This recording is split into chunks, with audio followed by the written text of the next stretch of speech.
Kita ngobar dengan dua mu'alaf latar belakang berbeda.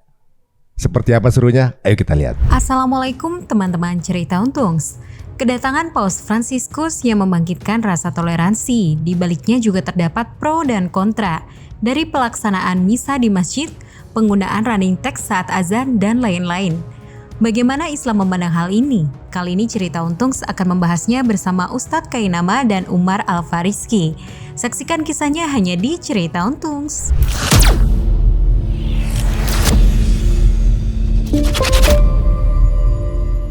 Assalamualaikum warahmatullahi wabarakatuh. Apa kabar semua pemirsa Cerita Untung? Semoga tetap beruntung dalam sisi edukasi ya kalau menyaksikan tayangan kita ya. Dua narasumber ini pernah tampil menjadi tamu kita dan dua-duanya memiliki angle yang dengan latar belakang berbeda, tapi dua-duanya menarik ya. Alhamdulillah dua-duanya sudah bermualaf sekarang ini dan tentunya dengan latar belakang keyakinan yang berbeda. Ini unik kok, kenapa dua-duanya pilih Islam gitu ya. Tapi udah dijelaskan di episode sebelumnya. Langsung aja kita ketemu dengan guru kita Ustadz Kainama. Assalamualaikum warahmatullahi wabarakatuh. Waalaikumsalam warahmatullahi wabarakatuh. Ya, dalam perjalanan menuju Jordan teman-teman semua ya. Takut nggak tembus imigrasi. Dan juga Bang Umar, ngajakin ngomong Ibrani mah, maksum udah aman ya beliau nih. Aduh, alhamdulillah kita ngobrol di sini mengenai banyak hal lah, ibaratnya, apalagi latar belakang dari keduanya ini berbeda, dan tapi memiliki persamaan akhir, gitu. Alhamdulillah, dua-duanya bertemu dengan hidayah. Nah, kita ngomongin toleransi dulu deh, toleransi yang ada saat ini di kalangan kita seperti apa sih menurut pandangan masing-masing gitu. Misalnya pandangan Bang Umar deh, misalnya Bang Umar, iya nih orang Indonesia nih masa nggak toleran mau orang Yahudi gitu kan gua duluan Yahudian dulu.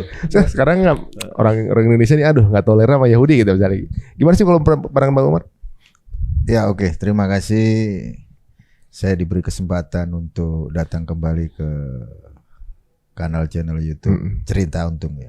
Buat para Ikhwan Fillah, para mualim yang ada di channel YouTube Ari Untung ya. Terkait masalah toleransi ini.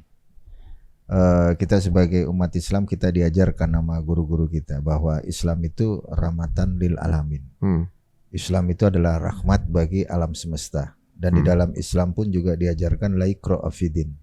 Tidak ada paksaan dalam beragama dan juga diajarkan lakum dinukum waliyadin salah satu bentuk toleransi yang begitu perfect gitu. Jadi di Islam itu kita pasti diajarkan bagaimana konsep dalam bertoleransi sesuai di dalam perspektif Islam gitu. Jadi kita boleh nih toleransi tetapi sesuai dengan rule-nya gitu. Kita nggak boleh bertoleransi yang bablas. Contoh misal yang pernah dijelaskan nama Ustadz K ya kan. Kita ngapain sih cari berkat sama orang yang kafir kan gitu Pak Ustadz ya. Dan itu sangat bertentangan dengan akidah kita sebagai umat Islam. Jadi di dalam mindset Islam toleransi itu wajib di dalam Islam. Tapi jangan sampai kita ini bablas gitu. Tapi kalau waktu masih kepercayaan yang lama nih, nganggap orang Indonesia toleransi nggak sih? Dulu kan kepercayaan dulu kan masih Kristen. Dulunya Kristen. Iya Kristen. Jadi Kristen pindah ke Yahudi, baru ke hijrah Islam. Oh, waktu masih Kristen dulu, ngerasa toleransi gimana di sini? Iya, kalau di Kristen kita tetap diajarkan toleransi kan maksudnya pandangan orang di Indonesia ini toleransi nggak sih? Orang Islam Indonesia toleransi nggak sih sama Kristen gitu? Tergantung. Kadang gini, kita hidup dalam sebuah circle yang mungkin kita hidup di kalangan yang mungkin jauh dari perdebatan. Kadang kita harus objektif juga gitu. Kalau kita hidup dalam circle diskusi lintas iman dalam tanda petik nih, banyak dari kalangan Kristen yang saya temui di media-media mainstream sosial YouTube seringkali, bahkan Ustadz K ini dinarasikan salah satu dia ini udah hijrah ke Islam tapi kenapa kok masih ngurusin agama kan kayak begitu-gitu. Tetapi mereka nggak sadar gitu. Ustadz K ini dia hijrah ke Islam, dia punya hak secara konstitusi gitu. Ketika teman-teman Kristen mencoba untuk memutarbalikan perspektif Islam, maka Ustadz K punya hak untuk menjawab sesuai dengan konstitusi Ustadz Ki sebagai umat Islam gitu. Kadang saya dulu berpikiran, Islam ini apa ya? Apalagi tahu sendirilah. Dulu waktu kita belum mengerti tentang everything about Muslim kan kita belum tahu nih. Jadi mindset saya dulu Islam ini perang kayak begitu-begitu ya kan. Dulunya seperti itu. Iya. Apalagi dulu masih zaman ngebom itu kan. Jadi ketika kita ngelihat Muslim negatif isinya kan gitu. Tetapi di Kristen kita juga diajarkan dulu bagaimana kita mengasihi antara sesama. Kan di Kristen itu kan diajarkan tuh bagaimana kita mengasihi Tuhan, terus bagaimana kita mengasihi sesama manusia. Tetapi sekalipun seperti itu, pandangan kita terhadap Muslim pada waktu itu udah negatif gitu. Kita sebagai Kristen waktu ngelihat Islam pada waktu dulu ya seperti itu, agama yang suka perang, poligami, kayak gitu-gitu. Jadi kalau sekarang lebih parah atau udah mendingan? Ngelihat apa? Pandangan Islam. Kalau sekarang beda jauh. Ternyata dulu itu begini. Kristen kita diajarkan satu konteks yang mungkin secara spesifik tidak seperfect Islam gitu. Di Kristen itu nggak pernah diajarin kayak kita bangun terus kayak gimana. Kalau di Islam kan kita diajarin tuh, jangankan masalah makan, cuci, ya kan. Kita ke kamar mandi aja diajarkan, ada doanya kan gitu. Jadi ada sesuatu yang mungkin saya katakan ada something different antara Kristen dengan Islam gitu. Islam lebih perfect gitu. Makanya ada pepatah, kalau kita nggak ketemu mungkin kita nggak akan tahu kan gitu. Nah ketika saya ngelihat Islam, Islam itu seperti ini. Jadi perspektif saya yang dulu dengan yang sekarang sangat beda gitu. Ternyata Islam ini ya benar-benar salah satu din yang benar-benar diridhoi sama Allah. Dan Islam ini mengajarkan bukan hanya sebatas apa ya, secara semacam, saya nggak mau jelekin agama yang dulu karena di sini monolog bahaya juga ya. Tetapi tidak gini loh. Kristen itu kalau dibandingkan dengan Islam ada aturan yang sangat spesifik di dalam Islam gitu. Contoh misal seperti yang saya bilang tadi ya. Ketika kita bangun tidur aja kita ada doa makan, ada doa kayak gitu ya kan. Sementara di Kristen mungkin makan juga doa gitu. Tetapi tidak sesempurna yang ada di Islam gitu. Dan ternyata di Islam juga diajarkan satu konsep terkait masalah hablum minan nas dan hablu minallah kan gitu. Bagaimana hubungan kita kepada Allah dan bagaimana hubungan kita kepada sesama manusia gitu. Terus sewaktu saya dulu di Kristen kita nggak pernah tahu gitu everything about baginda Rasulullah itu nggak pernah tahu gitu.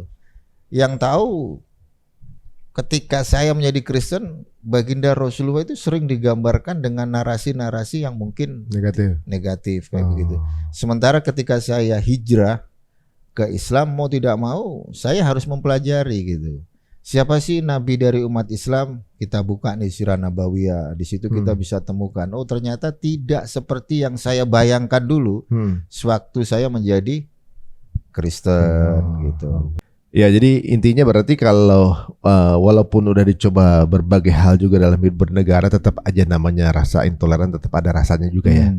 Dan itu juga mungkin karena ada beberapa salah persepsi juga mungkin ya, yang juga mungkin dialami oleh Bang Umar dulunya. Nah, ketika belajar belajar mengenai keyahudian terkait bagaimana pandangan, sebenarnya bukan Yahudi sih. Kalau Yahudi itu lebih ke etnis. Judaism. Oh, Judaism. Beda Judaism sama Yahudi beda? Beda kalau Yahudi itu etnisnya gitu. Yahudi belum tentu Judaism. Yahudi itu salah satu etnis suku, ras, golongan gitu. Ada Yahudi yang dia ateis, ada Yahudi yang bahkan ada yang Muslim, di Islam juga ada gitu ya. Nah kalau pandangan Judaism terhadap Islam itu tergantung gitu. Tergantung dari mana kita mau menyikapi. Tetapi kalau kita ngelihat 80%, saya kutip narasi dari Rabbi Khaimin ketika ditanya terkait masalah Islam. Islam itu salah satu religion yang mungkin bisa dikatakan seperti sejarah-sejarah di Islam yang selalu digembar-gemborkan sama mereka, berangkat dari suatu pemahaman bagaimana baginda Rasulullah itu mengajarkan satu konsep yang berbeda tentang Judaism itu sendiri. Nah, itu salah satu pandangan dari kalangan mereka dengan mengatakan bahwa Nabi Muhammad itu membawa satu ajaran yang baru. Ketika ajaran dari baginda Rasulullah ini tidak diterima, maka muncullah yang namanya perang kayak begitu. Jadi Islam di mata Judaism itu ada yang mengatakan bahwa Islam itu salah satu religion yang begitu beautiful. Contoh misal kalau kita ngelihat narasi dari Rabbi Moshe ben Maimon atau Rambam, Islam itu akan dinarasikan sebagai salah satu religion yang begitu beautiful, begitu indah, mengajarkan satu konsep basic monoteistik yang begitu sempurna. Itu dari kalangan Rambam. Tapi kalau kita bertanya kepada contoh misal kayak Rabbi Yoren Reuven, itu beda lagi gitu. Atau kita tanya lagi kepada kalangan Rabbi Moshe ben Nachman juga beda lagi. Ada Rambam, ada Ramban kan gitu. Ramban itu kalau ditanya everything about Muslim, jawabannya negatif. Berbeda dengan Rambam. Rambam itu memiliki jawaban yang mungkin bisa dikatakan positif. Contoh misal kita bertanya tentang apa sih pandangan Judaism terhadap Islam, kita bertanyanya kepada Rabbi Avraham ben Avramson. Itu kita dapat satu poin yang positif gitu. Tapi ketika kita nanya dengan kalangan Judaism, contoh misal kayak Rabbi Yosef Misraki, terus Rav Dror, Islam itu dinarasikan sebagai salah satu agama yang sangat intoleran gitu. Jadi, tetap intoleran juga ya? Iya. Jadi kan makanya saya kutip nih narasi dari salah satu presiden Turki. Siapa itu kalau nggak salah presiden Turki yang sekarang itu? Erdogan. Ya, Pak Erdogan itu selalu bilang begini. Tidak ada yang menarasikan bahwa Kristen itu teroris. Tidak ada yang menarasikan bahwa Buddha itu teroris. Justru yang mereka narasikan sampai sekarang adalah Islam itu teroris. Gitu. Nah seperti itu. Tergantung kita mau bertanya kepada Rabbi siapa gitu. Oh, sudut pandangnya bisa beda ya. Beda-beda gitu. Nah kalau Ustadz Kainama sendiri nih. Ya. Kalau latar belakang Ustadz Kainama kan Katolik gitu ya? Oh enggak, Protestan. Oh, Protestan juga? Ya saya GPIB. Oh GPIB. Gereja Protestan Indonesia bagian Barat. Kebanyakan Ambon-Ambon yang di Jakarta itu GPIB masuk.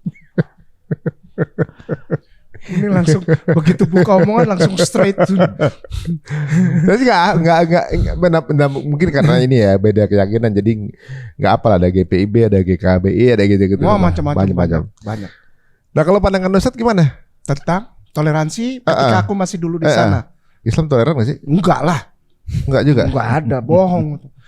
Jadi gini, ketika ada pandangan gini, seperti yang tadi adik, saya panggil dia dulu Ade Valen ke Umar ini.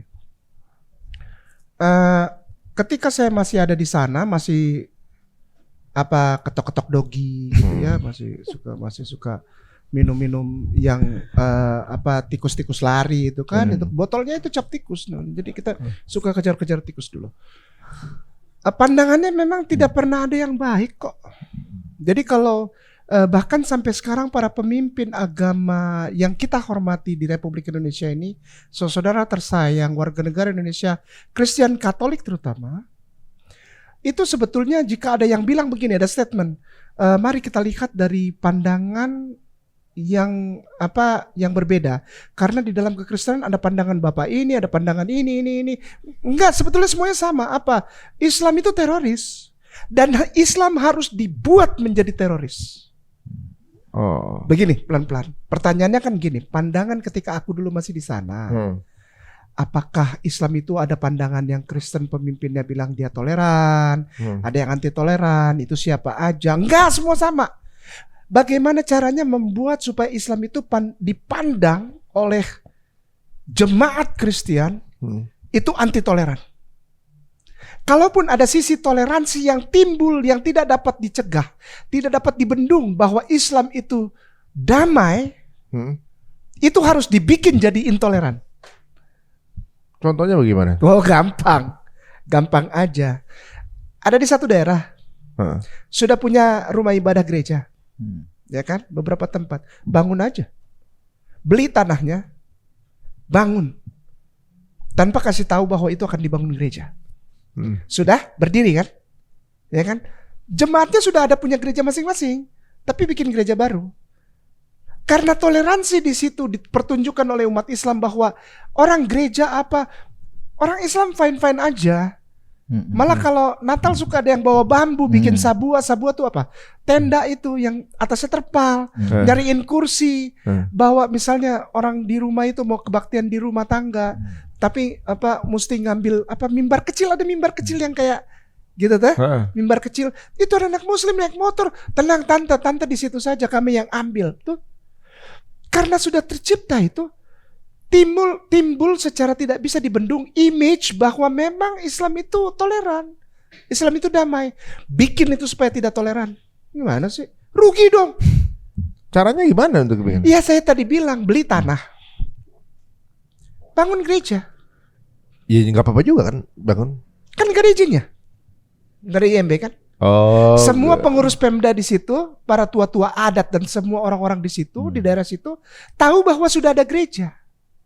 Dan tidak diperlukan lagi pembangunan gereja karena sudah terpenuhi, semua sudah terpenuhi. Ya kan? Oke. Dia bangun gereja. Ambil orang dari luar, masuk ke gereja itu bikin ibadah. Ditegur nggak? Pasti ditegur. Yang negur siapa? Pemerintah daerah dan tua-tua adat setempat. Karena Indonesia ini negara mayoritas muslim, automatically pelan-pelan ini harus dicerna nih kata-kata kayak nama nih. Automatically yang datang menegur pasti Islam dong. Iya. Ya tidak mungkin Kristen menegur toh. Ya kan? Ketika datang baru menegur saja, lihat tuh. Kita ditindas. Kita dizolimi. Tidak ada toleransi di Indonesia ini mayoritas. Kita mau beribadah di rumah ibadah kita nggak bisa. Padahal itu taktik itu. Come on. Ayolah. Ini salah satu caranya. Inilah kalau ngomong sama Kainama bukannya langsung aja, udah jangan terlalu lama lah, capek. Itu sebabnya orang Ambon tuh kebanyakan jadi debt collector. Kenapa emang? To the point. Jangan putar-putar lah, langsung aja. Ya kan? Hal-hal seperti ini itu mulai timbul lagi ke permukaan 2014 dan puncaknya 2017. Dulu nggak pernah ada taktik seperti ini, akhi. Tidak pernah ada. Bahkan istilah majority minority di Indonesia nggak pernah ada. Kita nggak pernah dengar toh. Iya. Mami papi kita coba lihat deh. Iya nggak ada pernah. Santai-santai aja.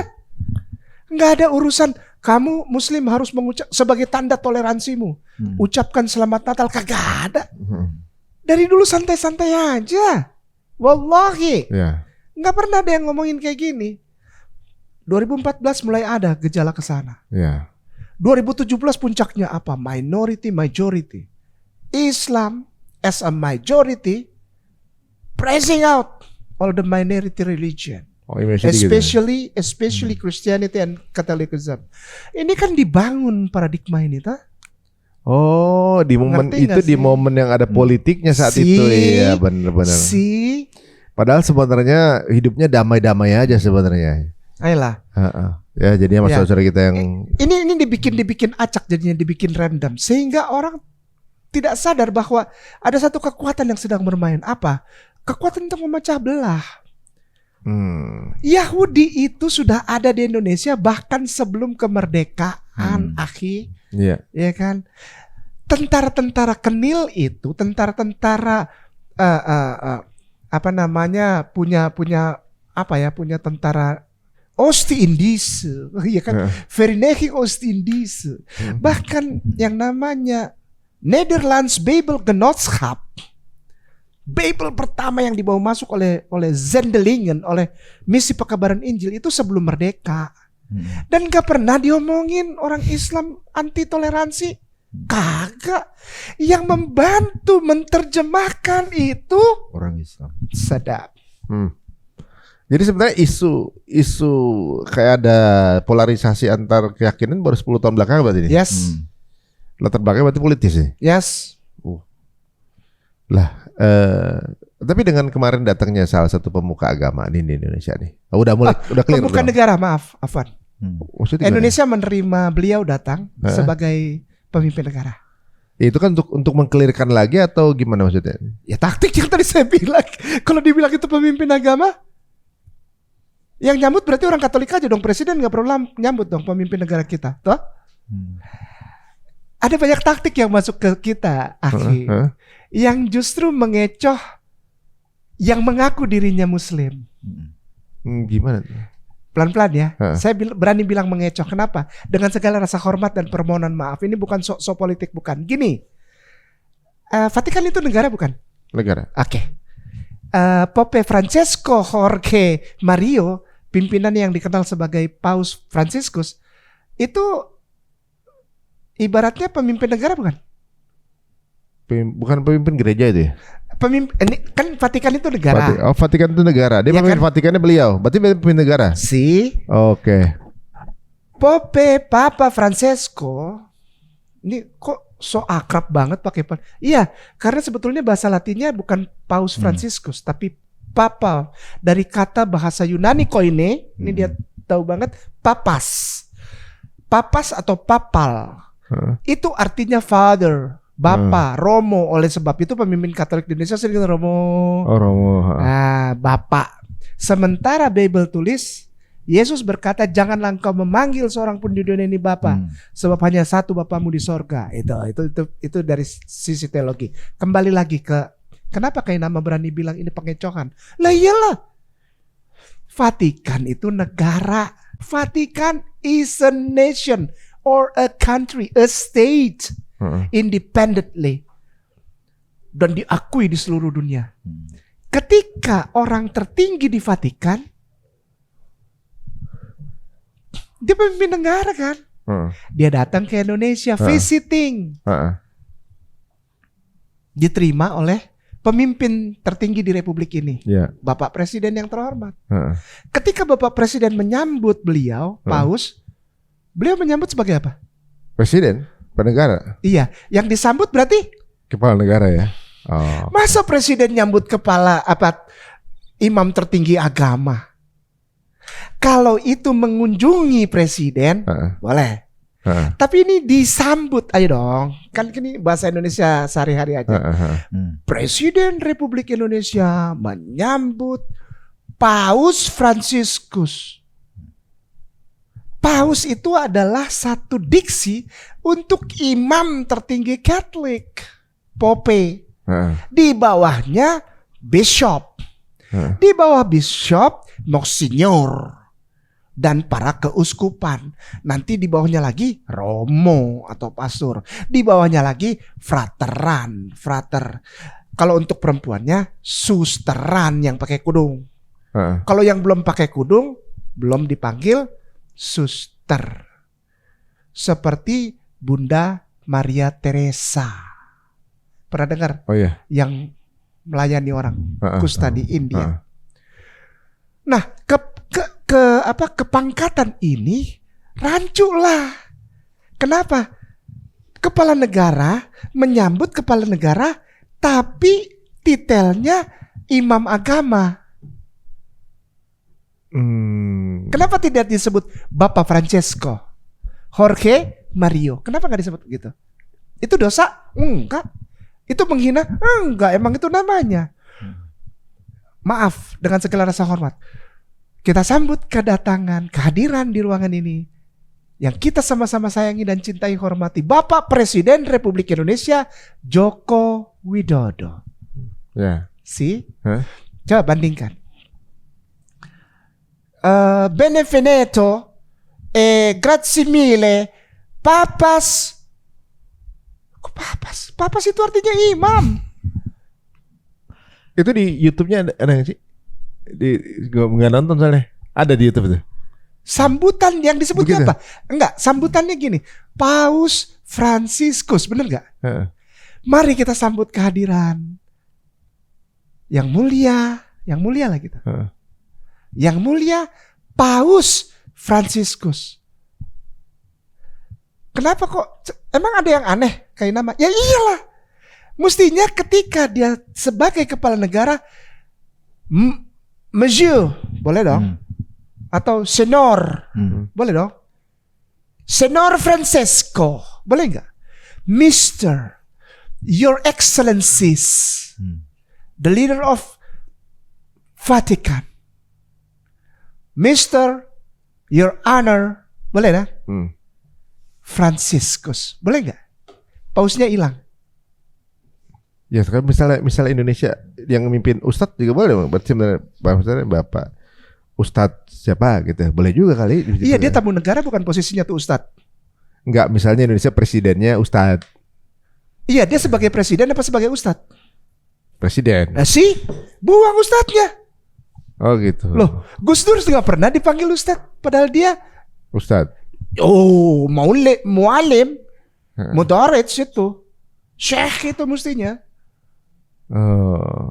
Ketika seseorang yang beragama apapun berada di dalam satu posisi kenegaraan, maaf, dia milik negara. Oh. Logik? Ya. Jadi mengapa ketika kedatangan Paus disebut Paus Fransiskus? Jadi agama. Ayolah, itu yang pertama. Itu keanehan yang pertama. Yang kedua, ketika beliau ke sini, itu urusannya politik. Ya dong. Tujuannya? Loh, antar negara bilateral. Oh, oke. Masa bilateral ngomongin agama? Ayolah, ini orang Indonesia udah kebolak-balik pikirannya ini. Oh, seharusnya beliau datang sebagai kepala negara Vatikan. Kepala negara. Berarti yang diomongin apa? Ya pasti politis dong, bilateral dong. Hubungan ekonomi, sosial, ekonomi, apa lagi? Apa? Polexosubut Kamnas lah. Siapa tahu hubungan antar negaranya memang tentang agama tuh. Ya nggak bisa dong berarti. Berarti itu melanggar toleransi dong. Ngapain ngomongin agama? Kita kan negara plural, negara Bhinneka Tunggal Ika. Ngapain ngomongin agama? Ini kan bukan negara agama, ini Indonesia ini, Bhinneka Tunggal Ika ini. Ya. Kenapa ngomongin agama? Nah, salah kaprahnya ini masuk sebagai kepala negara, tapi disambutnya sebagai tokoh agama. Sehingga misa menjadi acara kenegaraan. Misa bukan acara kenegaraan. Umat muslim di seluruh Indonesia tahu misa itu acara keagamaan. Well, come on. Wake up. Berarti selama ini orang tidur. Iya. Dan kayak nama ngomong gini keras banget. Bangunin orang tidur itu harus digugah. Jangan bangun sayang. Sayang, udah subuh. Anaknya udah umur 22 tahun. Dibanguninnya gitu. Tadi malam dia baru bisa ke kafe sama teman-temannya. Dia sedang menghilang dari keagamaan Islamnya. Karena banyak di Jakarta, apalagi sekarang di kota-kota besar di Indonesia, Islam nggak apa-apa, itu pergi ke kafe nggak apa-apa, sekali-sekali nggak sholat subuh nggak apa-apa, karena mamanya sayang sama anaknya. Sayang, subuh dulu yuk, bentar yuk. Tapi kalau kamu ngantuk nggak apa-apa, tidur. Lanjut aja. Bayangin dia lebih rela anaknya dibakar nanti,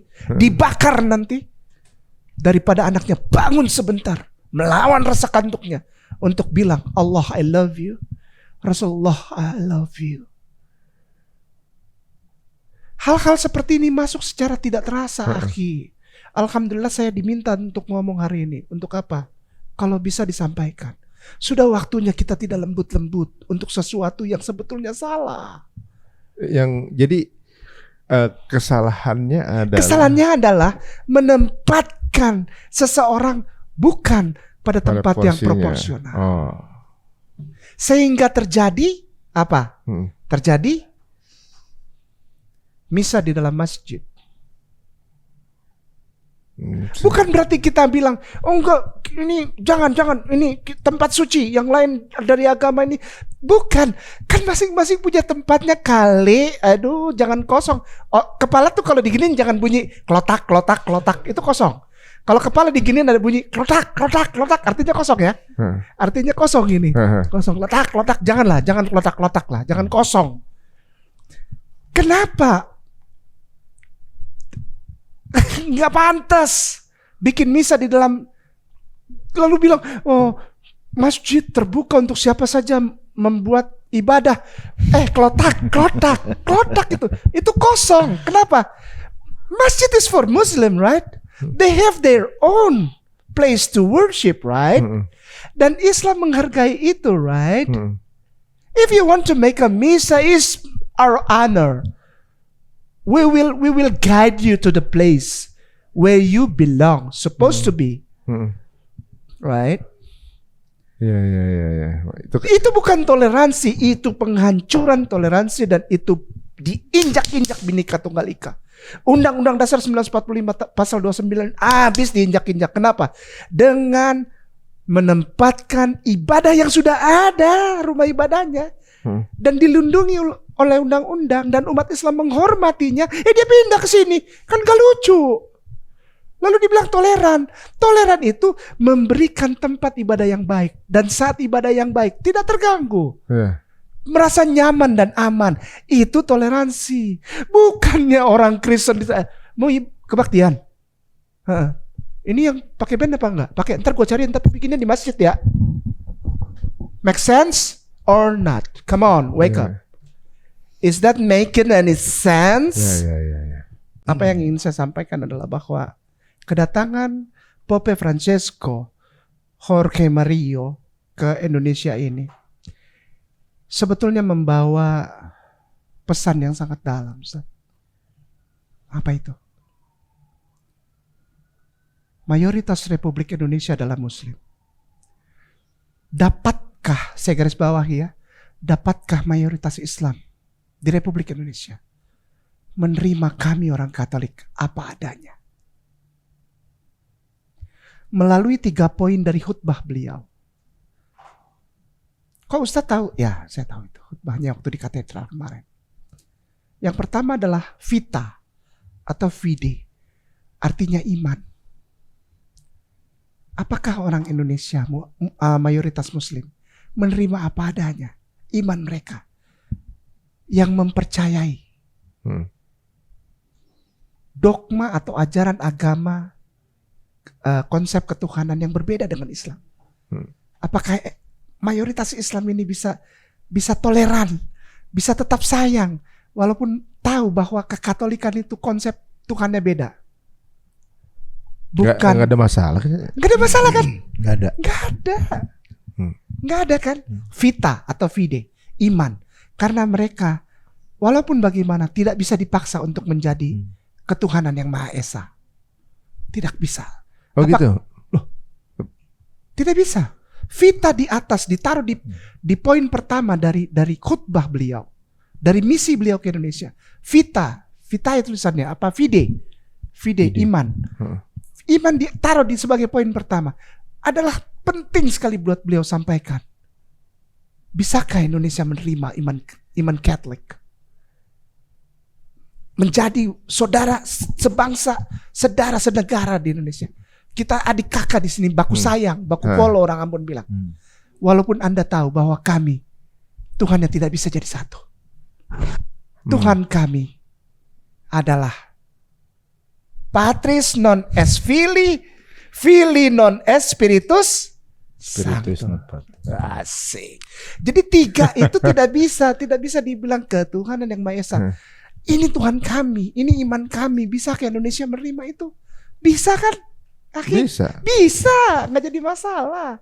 Cuman ada orang-orang yang mengangkat ini menjadi isu nasional gitu loh, ngerti nggak? Oh, sih. Jadi semi-semi dibenturkan gitu. Sih, ya kan. Padahal mereka nggak minta apa? Merekanya nggak minta sebenarnya. Nggak disama-samain. Kami apa adanya kok, kami nggak malu punya Tuhan 3. Lah emang 3, Patris, Filii, Spiritus Sanctus. Muslimnya nggak masalah, Katoliknya juga pun nggak masalah. Nggak masalah. Sama-sama nggak masalah, tapi nggak ada masalah juga sebenarnya. Tapi sekarang ini timbul nggak itu masalah? Timbul pas di mana menurut Antum? Mulai dari masalah running text. Kan ada tuh yang kemarin tuh sempat gara-gara kita nggak ada masalah. Allahumma Pausnya mau ke sini nggak ada, tergantung pemerintah mau nyikapin seperti apa. Makanya sebelum kita tadi podcast saya sudah ngomong sama Ustadz Kit, cuma tes ombak gitu. Artinya begini, gimana sih ini perspektif Islam jika itu dibuat seperti ini gitu. Jadi semacam kayak pengalian isu aja gitu. Sekedar hanya tes ombak, apalagi ketika Gaduh apa enggak gitu.